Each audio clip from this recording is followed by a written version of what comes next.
Let's talk about something that can really spike the stress levels for any nonprofit leader: getting an official-looking letter from a state regulator.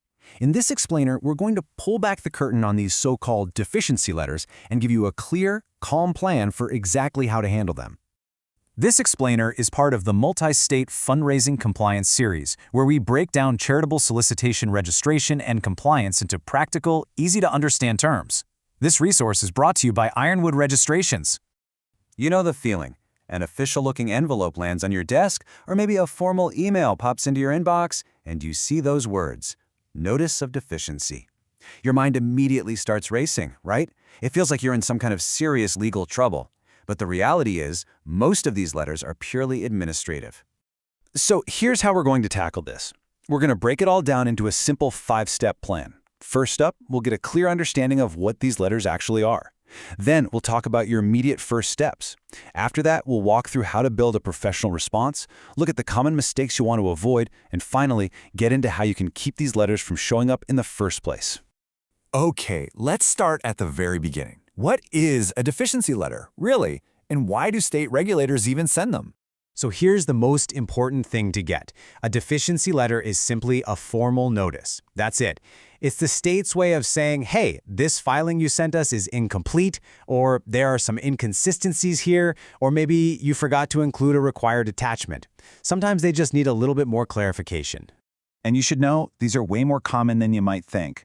They often pop up during really routine processes, like when you first register, or when you're processing your annual renewal.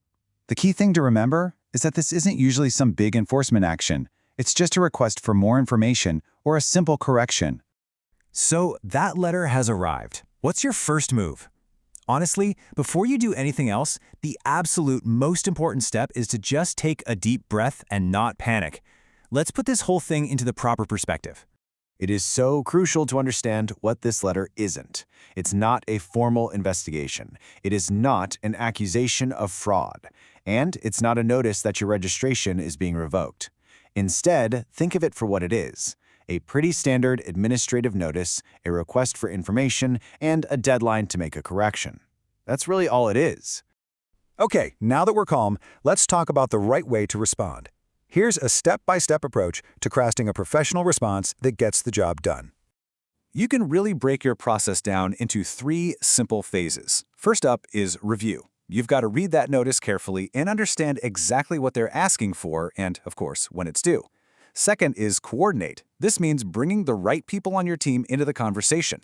And third is respond. You assemble and submit a complete response that addresses every single point they made. And that internal coordination piece, it's absolutely critical. If there's a question about the numbers, loop in your finance team or CPA. If it's about fundraising materials, you need to talk to your development folks. Getting the right experts involved right away is the key to avoiding an incomplete response, which, you guessed it, just leads to more letters and more delays. So what does a really solid, complete response package look like? Well, you should always include a cover letter that references the state's original notice. Then address each point from their letter one by one. Provide any corrected documents, make sure you've got all the required signatures, and, this is a big one, always keep proof of your submission. A professional, organized response really does go a long way. All right, let's shift gears and talk about 2 really critical things: hitting your deadlines and avoiding the common pitfalls that can so easily trip organizations up. Failing to respond on time can kick off a dangerous domino effect. First, a missed deadline can trigger late fees. If the issue still isn't resolved, it can lead to your registration lapsing entirely. Look, if you think you're going to miss the deadline, just ask for an extension. A lot of states will grant one, but you have to be proactive about it. Timely communication is everything here. And please, remember this. Never assume that just because you sent your response, the issue is closed. You've got to follow up and make sure the state has everything it needs. Assuming that silence equals resolution is a really common and often very costly mistake. So what are the biggest mistakes to avoid? Well, the most common ones are pretty straightforward. Just ignoring the notice altogether, only answering some of the questions, resubmitting the same incorrect information again, and, as we just talked about, failing to confirm that the state actually got and processed your response. Now, handling these letters is totally manageable, but let's be honest, the best-case scenario is not getting them in the first place. So, let's talk about some proactive strategies you can use to reduce that future administrative strain. Here are a few best practices that can make a massive difference. You know, the number one trigger for these letters is a mismatch between your state filing and your Form 990.